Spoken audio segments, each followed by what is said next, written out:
Welcome to the Broken Pie Chart Podcast, episode 195. I'm your host, Derek Moore. With me this week is my semi-permanent co-host, CEO of ZEGA Financial, Jay Pestrichelli. Jay, how you doing today? Good, Derek. Did you say 195? Is this like a nice round episode number? Yeah, how did that happen? That's not supposed to happen. You cornered me, I guess. I really try to avoid I like the obscure numbers. Well, it's great to be here, Derek. Thanks. Good to have a lot to talk about today, I think. Yeah, I was going to say we're probably doing moderately better than Sam Bankman-Fried and FTX. And, I wasn't going to bring this up, but I guess we have to. I guess we have to a little bit. And no, I can't because, I've been the crypto skeptic. And I think I don't think we want, look, it's in bankruptcy. There's people way smarter than us, or I'm going to speak for myself, way smarter than me on this stuff. You got the guy who took over Enron once that debacle, and he goes in there, he says, this is the worse than Enron. So it's got to be, that's not a good. And he knows what he's talking about. Yeah, well, I mean, and, the news reports are they bought employees' houses using customer money, allegedly. So it's kind of a mess. I'm just going to say it. I think this backs up my viewpoint that there's no need for this stuff. Like nobody needs crypto. And all these things, I mean, essentially some of these coin offerings are akin to me going to Office Max and, you can buy like an industrial side, like the big roll of those tickets, like when you go to a conference and they give you 2 drink tickets and then you hand them in. Like, why couldn't I just create, that's a currency now. And I say they're $1,000 each, those tickets. And they're essentially all this stuff it's you buy this stuff and you're just hoping you can sell it to somebody else for more. Like there's no redeeming value. That's always been my opinion. Oh my gosh. Look, I feel like you're probably in the minority on this, and we've had our conversations before. I mean, do you think there's no use for crypto, for the tokens? There's no use for the blockchain? Is that where you're going? Because we've got this really bad actor here who A, didn't understand leverage, who B, clearly commingled, business money and client money, and C, turn around buying stuff, houses for employees in I don't know if they're non-extradition treaty countries, but buying a property outside the U.S. with assets from customers. Like that's a bad actor, right? And so now you're going to lump in the viability and functionality and utility of all crypto. Is that what you're doing from this? I think, maybe we could separate Bitcoin, but I think all this stuff is just junk. Like why do I need a coin? I just don't get it. I don't get it. And the other thing I would say is, yet, has there been any major breakthrough that the blockchain is used for? Like we have DocuSign. We have this stuff already. So I'm obviously the skeptic, and I'm going a little bit further maybe than I need to. But yeah, I mean, I think this calls into question a lot of this stuff. And by the way, I'm going to say something contrarian. A lot of people are calling for regulation on this stuff. I think regulating this stuff almost adds validity to it.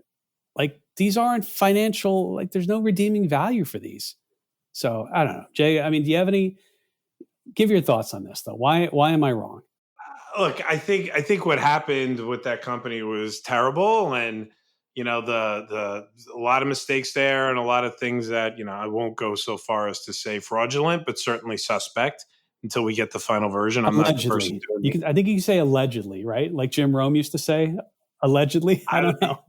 Sure. I mean, I don't know if I've even heard the term, but the point is, I still do think there's value in the blockchain. I think there's value in the distributed data. I think that there's, an actual market versus your Staples false tickets. I mean, there's an actual market where people are really trading these things, and like all things, something's worth what someone's willing to pay for it. And there's a lot of people buying and selling throughout the day, throughout the night, throughout the weekend on these things. And so, look, I don't doubt that there's a lot of people questioning the validity of it.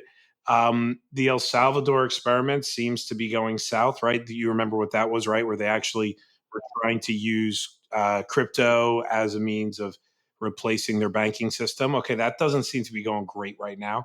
So I get it that you question all of this, but I'm not ready to throw out the utility and value of where the world is going here. Do I think it looks the way uh, it looks like it is today in 10 years? I don't necessarily think that's the case, but I do think the concept is shaking itself out. Like the whole stable coin concept and tethered and those kinds of things. You always got to take those at with a grain of salt when things are new and have been untested. And I think this year proved that, any asset class can get hammered, including one that was supposed to be technically unique and innovative. So I, I'm not throwing it out here as a complete fraud, false, and garbage. It is interesting. You mentioned leverage and a bad actor. I forget who had posted this, but I guess they had done an interview with Sam Bankman-Fried. And the guy or the girl, I actually don't know who it was, but they basically were questioning him on bet sizing. And there's this thing called the Kelly criterion. It's a probability based, like how much you can bet and stay liquid without blowing up, and sizing your bets and keeping, the investments. It's a mathematical formula for bet sizing. And I guess SBF, as we'll call him, Sam Bankman-Fried, he came back and said, basically arguing for much bigger bet size, like why not bet low probability things that can pay off 100 or 1,000 to 1? Like he was almost advocating for exceeding a 300-year-old economic theorem on bet sizing. So that could be informative. Yeah, I mean, look, now you're talking about his hedge fund, right? Like the process in the hedge fund, right? That was getting funded and commingled with client money within its exchange. Yeah, like again, you just have someone that was, believed in their invulnerability. And I got to tell you, like, so look, I was never the biggest fan there. I mean, even less today. But I never understood, like he stood up and he backed a lot of kind of other failing properties, right? There were other crypto exchanges and crypto brokers that were kind of going under, and he would prop them up and he'd come up with money. And somehow he was able to acquire a lot of investor dollars to make to go into his company, right? And he was using that to kind of prop up what looks to be a declining space and a failing price point. I think that there was more risk taken than he could absorb, and finding himself losing, multiple billions in fortune in virtually a day, right? That's tough. That's tough for anybody. So, look, I don't know. Like, would you throw the whole stock market out because of Bernie Madoff was a bad actor? No. Do I think he's a Bernie Madoff? I don't know. If he was actually taking client money and buying his staff houses in Bermuda, then yeah, that's pretty bad in my opinion. But I can't throw the whole industry out. I think you're getting a chance to talk about it. Yeah. By the way, different company, I think, was the spot, but fortune, I guess, did not favor the brave here, or yeah, that's a different company. Right. Right. Well, Yeah, now you got to be even more brave if you want to stay in it. So it is interesting. Let me just wrap up this point because we want to get to some market stuff. I'm going to get one of my recommendations this week, and I've said this, it's one of my favorite books to look at, Technological Revolutions and Financial Capital, Carlota Perez. It's a really good book, and it's basically outlines there's these 5 different technical revolutions that have been driven by financial capital investment. I mean, you have to have investment. And it's things like the Industrial Revolution, the steam engine, steel, electricity, oil, automobiles. And then like the 5th one that I think we're still in is the age of information and telecommunications, which includes the internet. And the reason why I bring this up is, so I'm not convinced that there's anything there. I mean, you have more faith, I'll call it, in that. But it is interesting, like when the internet came up and you think about the end of 90s, the early 2000s, there was, they call it an eruption phase, a frenzy phase, and there's usually a crash involved. And think about all those internet companies. Like a lot of those aren't around anymore. You had a lot of money went into the space. And then what happens is once the standards are set, then you have that technology is adopted. It's gone through the frenzy. It's gone through the crash. The remaining people are still standing. And then you have, a Domino's pizza is, enjoying the fruits of that frenzy and that crash, but that technology has been adopted. And you have old line companies using cloud technology. I don't know if this is a mini, we'll see if this is a mini, the standards are going to be set and the bad actors go and things blow up. I don't know, but I guess we'll see, Jay. We will see. I'm not sure that it's big enough, but maybe we should have a friendly wager. We'll design something. We'll give it to charity or something like that. Sounds good. You set the parameters and I'm in.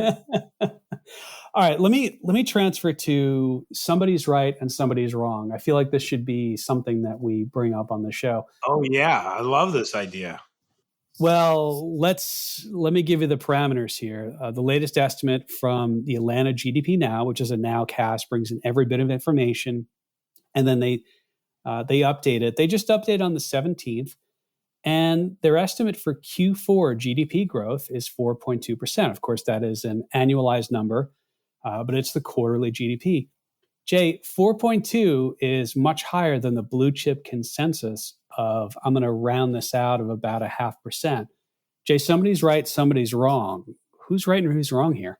Yeah, so this is really interesting that you bring this up, Dirk, because everybody's talking about, the R word, recession. I know we don't have to go into defining what that means. And everybody's talking about, we're trying to get a slowdown in the economy.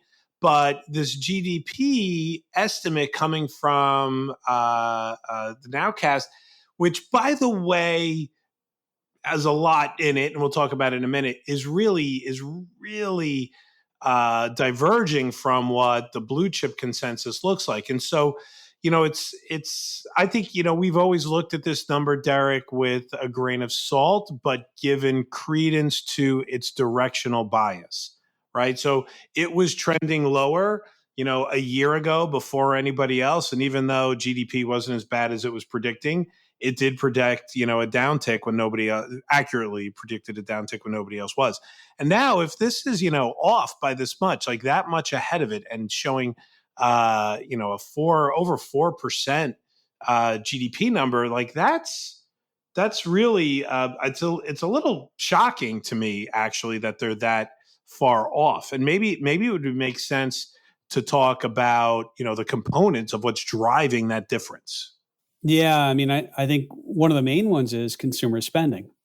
And so the way they break this up, if it's a 4.2 estimate for Q4 or Nowcast, of the 4.2%, 3.29 of that is attributed to consumer spending. Jay, I know we just had retail sales come out. I don't know if this is people levering up credit cards or what, but the consumer is still spending on a nominal basis, Jay. And I think we've seen that. And then the other piece of this, non-residential fixed investment, 0.68% of that, and net exports. And of course, the dollar being higher helps our exports because they're, in dollar terms, they're worth more. The thing that's not surprisingly not doing as well is residential investment, minus 0.54, and change in private inventory is slightly down. Jay, I mean, the consumer is still spending on a nominal basis, right? But real retail sales, their peak was March of 21.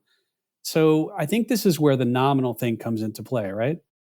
Yeah. So understanding nominal versus real, like, right? Or that's kind of the difference here, right? When you say, well, you're spending dollars today, but those are kind of inflation-based dollars, right? That's the nominal difference. Am I correct on that? Yeah, real is adjusted for inflation. And by the way, GDP Nowcast is a real GDP growth forecast.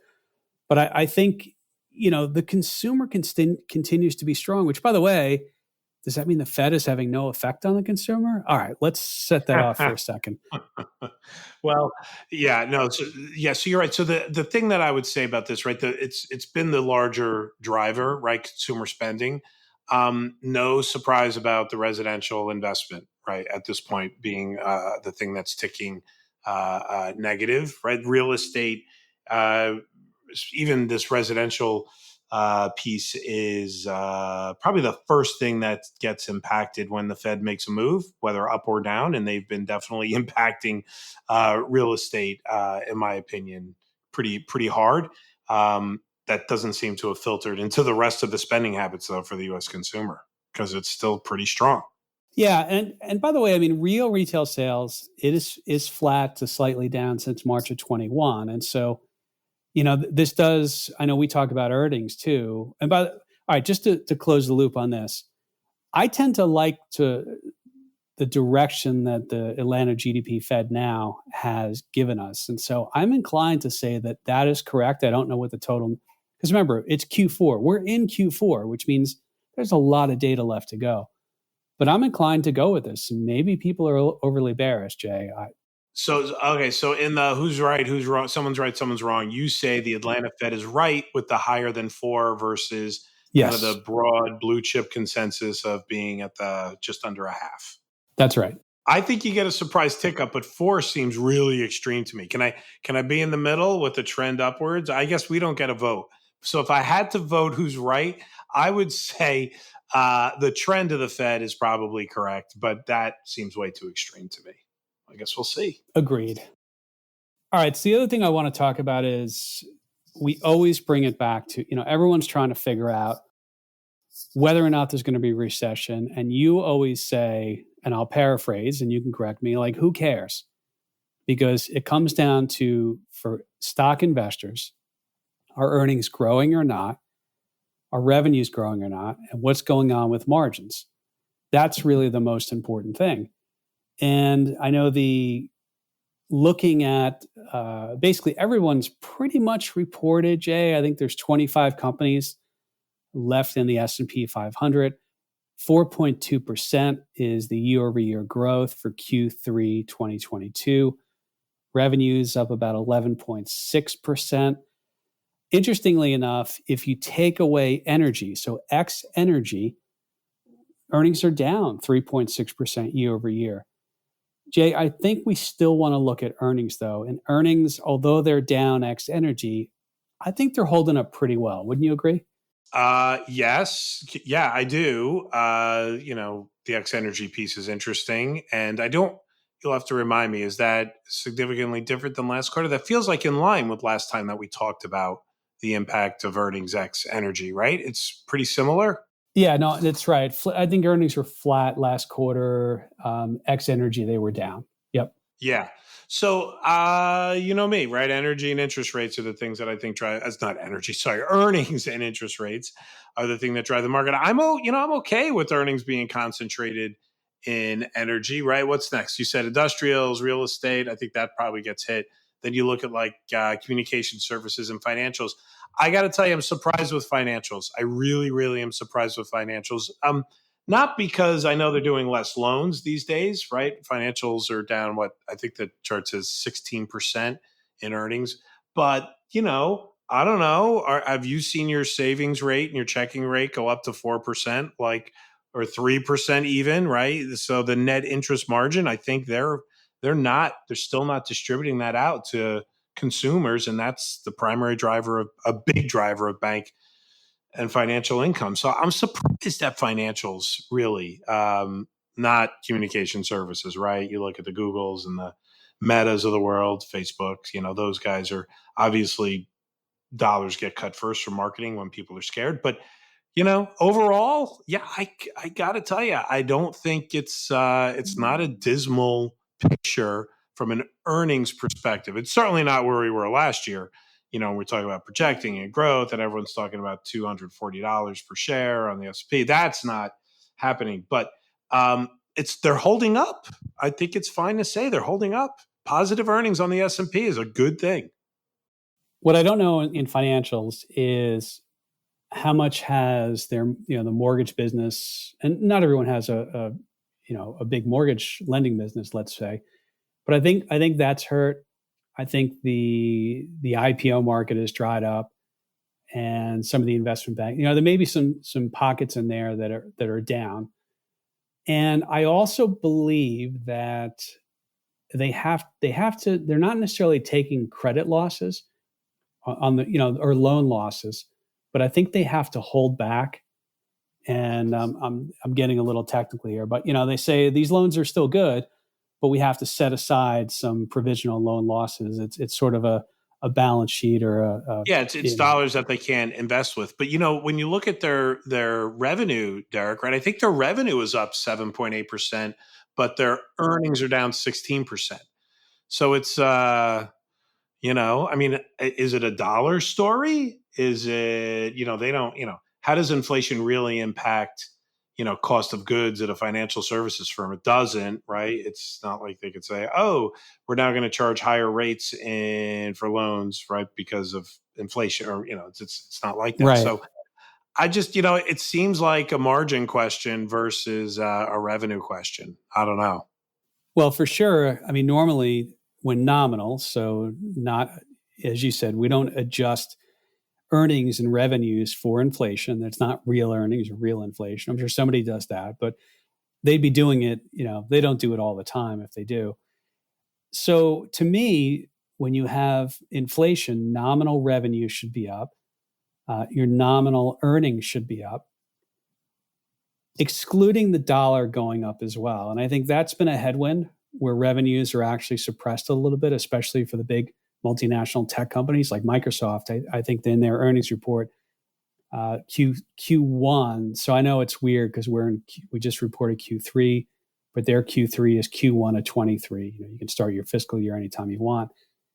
They cited about 5% impact to the downside on revenues due to the dollar. So yeah, I mean, I think inflation, what we have to watch, margins have been really, really high. And if I was going to take the bear case here, I'd say, well, margins can't stay this high. They have to come in. And then obviously, a dollar the dollar going back down would be helpful. But Jay, I think margins is where we'd start to see what the Fed is doing impact earnings. No? Yeah, right. I think for sure that's definitely going to be a piece of it. Things like labor costs, those are going to continue to go up for a little while, and they have been lagging. Right, real wages have lagged, but wages are still on the way up. That's not something that gets reversed by the Fed anytime soon, right? So that you need the whole labor market to change a little bit. When you think about costs of goods, those kinds of things, right? That all impacts margins. Derek, it's I think we could dig deeper and deeper into this, but when I overall, right, the picture is without some of the outliers here, I still think the story is actually still positive, right, when it comes to earnings. And so I know the Fed wants to kind of impact this, right? We just talked about before how they haven't hit the consumer yet. And you see earnings growing. Like, what does that mean? That means they have to continue to posture and act in a way to slow the economy. And it just all these things that show that the resilience of the U.S. economy is remains, I think, puts more pressure on the Fed, which you know what that means, right? Raise rates and leave them higher for longer. Speaking of earnings, Jay, one of the things I have noticed is that the 2023 estimates, I mean, look, they're coming down. I believe earnings are expected to be right around 230 of next year, according to FactSet, something I'm looking at from them. That would be roughly about earnings growth of about 5.7%, revenue growth of about 3.4%, if I'm reading this right. So, I mean, look, earnings estimates are coming down. JP Morgan, Morgan Stanley is the low estimate of sort of the big banks. They actually have earnings declining next year. But yeah, I mean, typically earnings, we do see revisions down in normal years. what we saw in 2021, I mean, I think they were underestimating growth and they had to raise the estimates up, and they did it for following years. But yeah, I mean, look, if you and I have always said, Jay, the thing that unravels the market is if earnings don't hold up. We knew if inflation stuck around more than people expected, that would be a negative. And the second shoe that could drop is earnings to really fall. And so far, I'd say earnings estimates, while they're declining, they still show growth. This still remains a multiple driven bear market.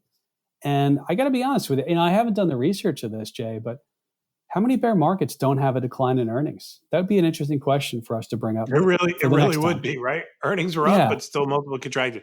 But I think this is a unique. We've talked about how unique this year is with rates changing, and what a risk-free investment looks like now versus in other years is very different. 100%.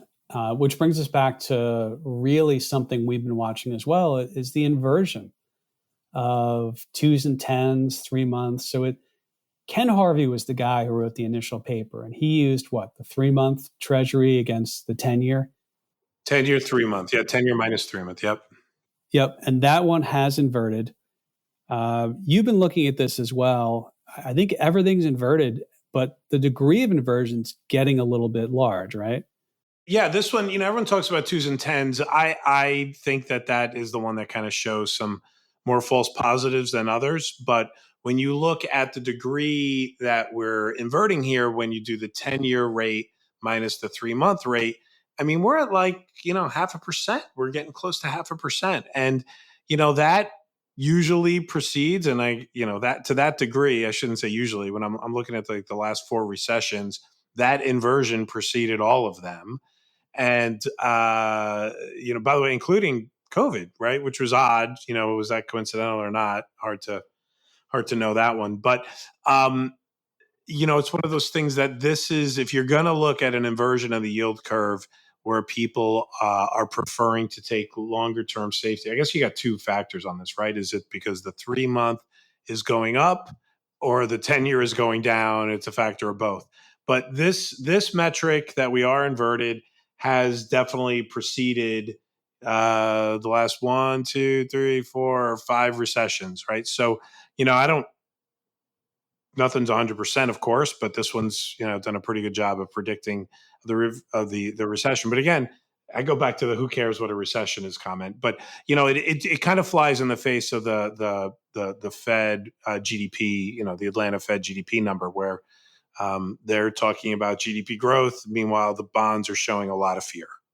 I go back to December of 18, and myself, you, I think Mick, you and us 3 were on a call, and the Fed raised. It was the last Fed raise of December of 2018, and on the call, I remember just saying it out loud. They just inverted us.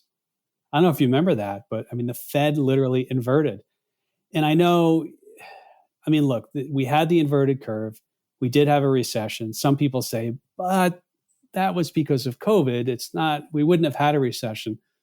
There were some things that kind of pointed after the fact that, hey, I mean, that's, it looks like we had a, recession coming anyway, but who knows? We'll never know.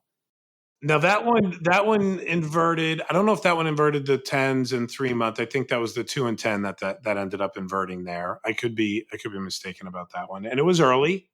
If you're going to count that 2020 sell off, I'm avoiding the virus word. I would tell you that this one to me gives more credence. And I've been watching it all year, and it has held up really well. But this month, it's really kind of rolled over and gone inverted. By the way, typically you don't see recessions. I think even the thing you and I were looking at this morning that you passed along to us, the recessions don't come when it's inverted. It comes after it uninverts. And I don't know if it's coincidental of, the NBER, they deem what a recession is or isn't. But I mean, I'd like to think one of these times you don't get a recession. It can be proven wrong, right? I mean, nothing's fail proof, right? So that could be the case. Listen, I mean, that'd be nice if we don't. But again, This one's almost, it's kind of fabricated. Like during those, when we were just talking about those things, like there weren't huge Fed moves, right? That caused the move like this. How many basis points as the Fed moves it? We had 400 at this point. Am I just assuming we're going to be at 500, right? Like the Fed is driving the short term rate, right? I'm sorry, but I, I mean, this is being really kind of, I hate to use the word manipulated, but it's being forced on us, and it's not the market forces that are doing it. And what you're seeing is that longer term investors are resisting these higher rates, and they're willing to be long a 10-year. There's I have two schools of thought, by the way, on the 10-year being, where it is in yield, right? That means, so the fact that it's got a lower yield means, there's more purchasing on that one, arguably, than the shorter term, right? So what typically it means is investors would rather lock in a longer term yield at 3.7% versus something shorter, and then that matures and they're kind of stuck holding the bag and not knowing what to do. But I think there's an interesting dynamic here where it's actual bond investors who want to get long duration, meaning staying away from the short side of it. And if rates do retract and do pull back in a year or so or 2 years, they benefit, their assets, their bonds actually go up in value as rates pull back. And so it might be, Derek, positioning of portfolios getting long duration, or it could be the flight to safety and just locking in the rate that you have, because you're okay with it and you don't want to deal with the potential lower rate in 2 to 3 years. I'm not sure which one of those two you think is the case, or maybe. I mean, there is an interesting thing to look at, and that's if you believe that the Fed is going to have to pivot and it's going to have to lower rates, you actually want duration, meaning you want sensitivity to changes in rates, because if rates go down, the longer your duration, the more money you make. If you believe that rates are really going Your down, bond appreciates. that's right. Right. If you think the 30-year is going to go down, you buy the zero coupon 30-year ETF, bond ETF, which has a 30-year duration. Every 1 point change in the interest rate, you make 30%, give or take, on the back of the envelope. So I think that's interesting. And there could be some positioning of some traders, and they may have it hedged too. There's nothing to say that they don't have it hedged as well. I mean, and I go back to, I don't have it in front of me, but I remember discussing with you and some of the other folks on our investment committee that typically what you see is interest rates start to drop. When I say interest rates, things like the 10-year or the 5-year, after the Fed has already started raising, not when they're done, but when they've started. And it's almost like the bond market is anticipating what's going to happen in the future with the Fed. Same way that we say the stock market anticipates months in advance, the trough of the economy. So I think you might have something there that people are willing to step into that. Because if nobody was willing to buy them, and we know the Fed's not buying stuff right now because they're reducing the balance sheet, those should be going up, meaning bonds going up or bonds going down, interest rates going up. So yeah, that's it. I think you might be onto something there. And if people are right, they can make some money with it. Who knows? Yeah, you can make some money on those longer term bonds. And the playbook was kind of showing itself before August, which was like what you just said, where the 5 and the 10-year start to drop while the Fed is raising rates because of an anticipation that they'll eventually reduce rates. But that August Jackson Hole 8 minute, was it even 8 minutes? 8 minute speech by Powell kind of told everybody, you're not listening. We're not going to do what you think we've done in the past, because we really need to make a change because we haven't been able to impact it so far. You're not listening, right? He yelled, he basically scalded the market on that press, and he continues to do so, right? He even did it, this month, right? And I guess we're going to get it. We're going to get it again in December. So, I just, it's again, it's being, they're using rhetoric, they're using their actions, and they need to really create the slowdown in the economy. And I think you and I have argued that when everything looks like, when all you have is a hammer, everything looks like a nail. They have one tool, right? Raise rates. And they can raise it faster or slower, and they can talk about it. But, are they really able to impact inflation, the type of inflation that we had? You and I have questioned it. And so far, it hasn't shown that they've had a really strong impact on it. And, without going too far. And they said they'll go too far. They said there'll be pain, and they're going to leave it there. So, they're sticking to their talking points, but whether they're really making an impact or not is we don't know, and they may cause a whole different set of damage. I've probably said this before. I sometimes feel that the medicine is worse than the disease in this scenario that we're taking, right? So we'll see. The only thing too, it's kind of interesting in that, so the market rallies, we have this gargantuan 1 day, 2 day move that's many standard deviations past, what's sort of expected by things like the options market, implied volatility.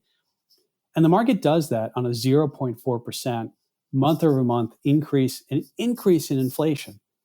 And if you recall, what was it?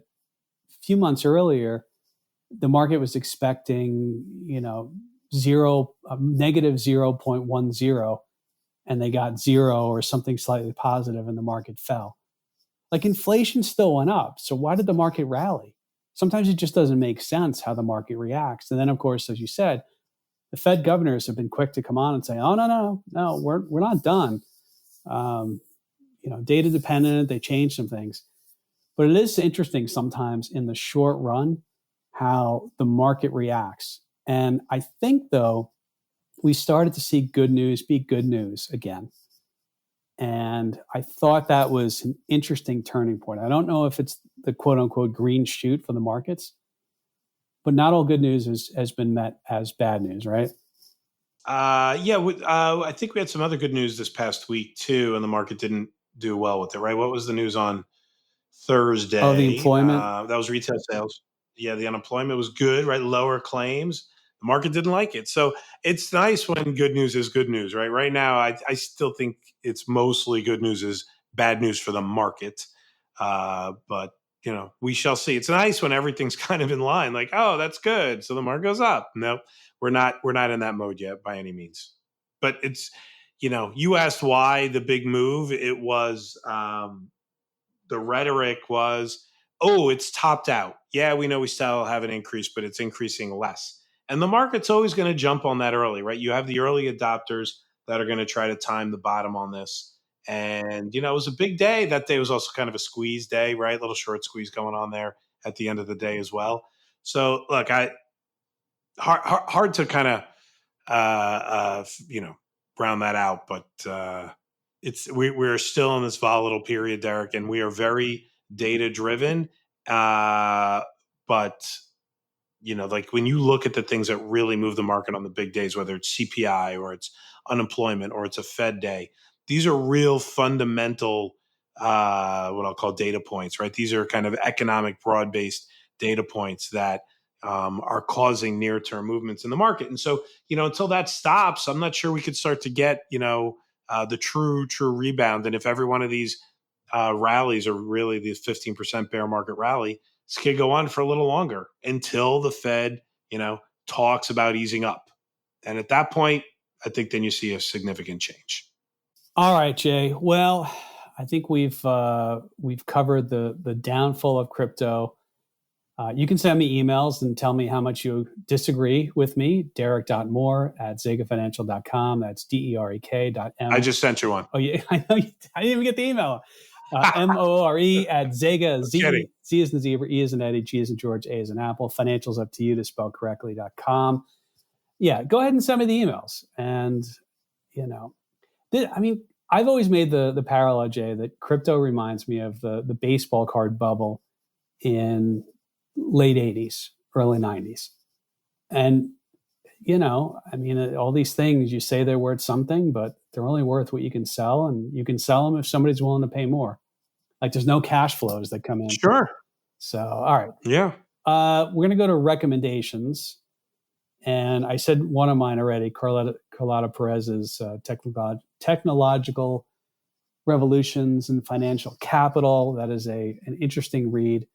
if you want to understand from her perspective of how these 5 major, revolutions happen and the phases. You always have a crash, but then you have this sort of lasting thing where the standards are set. And like I always give the example, like there are old line chemical companies who are using cloud computing. So they weren't part of the technological revolution, but they're enjoying the fruits of that. But Jay, I think one of the ones, Tulsa, is that a recommendation for you this week, or do you got some others? It is, yeah, Tulsa King, which is Sylvester Stallone as a gangster who goes to Tulsa because there's no room for him in New York after he gets out of jail. By the time this comes out, 2 episodes will have been out already. But the first episode that I watched, I liked. And, I got to tell you, Derek, I'm very I feel unprepared with the recommendation. You come out with this really smart book and I come out with, a recommendation of Sylvester Stallone as a gangster. Like, I feel like I've brought down the class of your podcast today. I have a movie that is not highbrow by any means. It's not academic. All right. Well, it's on Paramount Plus, Tulsa King, if you want to watch it, if you're wondering where to get it. Is it Sundays? So, I think it's Sundays. Yeah, Sundays. So, all right. I saw the first one after you told me about it. I enjoyed it. And it's a good role for him. I feel like he fits it really well. It's almost perfect for him. It's perfect. How old is he now? I can't believe he hasn't done it already. When was Stallone born? I got to look this up. When was Stallone born? I mean, he did Rocky. What did Rocky 1 come? He was born in 46. So what does that make him? He's 75 then. 76, 77? 75. 75, 76. Yeah. We should be able to do simple subtraction. No, 76. People forget, though. I mean, he kind of became a little bit of a caricature with, the Drago, Rocky 5, and then some of the other stuff he did. He was nominated for an Oscar for the original Rocky, right? I think he was. Yeah. Like that was a really good movie. And it won. Didn't it win? Didn't it win Best Picture? Oh boy, now I'm throwing myself out there. I'm gonna Rocky Best Picture, Rocky Oscar. All right, we got to look this up on the fly. Did Rocky win Best Picture? No, I think All the President's Men. In the early 70s. Okay, that one. Mid 70s, mid late 70s. Yeah. Well, he's out there. He's nominated. I think. Listen, hang on. Done Best Picture, Best Director, as well as Best Editing were won by Rocky. Is that right? Did it win? Okay, those 3? There you go. All right, I'm doing this on the fly. I like that. I'm not totally. The other one I had was a movie. I think you'll enjoy this one, Jay. It's called Out of the Furnace, and this is a movie came out in 2013. Randomly, I think it was on HBO or one of these. It's got Christian Bale, Casey Affleck, Woody Harrelson. It's got Sam Shepard, William Dafoe. I mean, it's got a Zoe Saldana, I think is how you say her name, but totally, she's really good. It's got an unbelievable cast, and it's got Pearl Jam. Sounds like a great cast. Yeah. Really, really good movie. It's takes place in like Western PA, or kind of on the border, I guess, of Appalachia, PA, that type of stuff. Harrelson does not play a good guy. I'll just tell you that much. He plays, but Christian Bale is fantastic in this. Pearl Jam does they use a lot of their songs for the musical score. So good movie. Out of the Furnace. Out of the Furnace, you said? Out of the Furnace. Out of the Furnace. Okay. It's streaming somewhere, but that's my recommendation, Jay. It's pretty good. All right. Sometimes you watch a movie and I was walking by, I heard the Pearl Jam song "Release Me," and Christian Bale is in this scene, and I'm like, oh, what do we got here? Like, I don't even know what this, but I'm in just because of the song. I'm like, oh, it's great. All right. Well, I think we beat this up enough. I'm going to go, hopefully, anyway, I'm going to leave crypto alone. This has been episode if you can 195. I'm leaving it alone for sure. All right, Jay, thanks again for coming on, and we'll talk to everyone next week. See everyone. Thanks, Jay. You got it, Derek.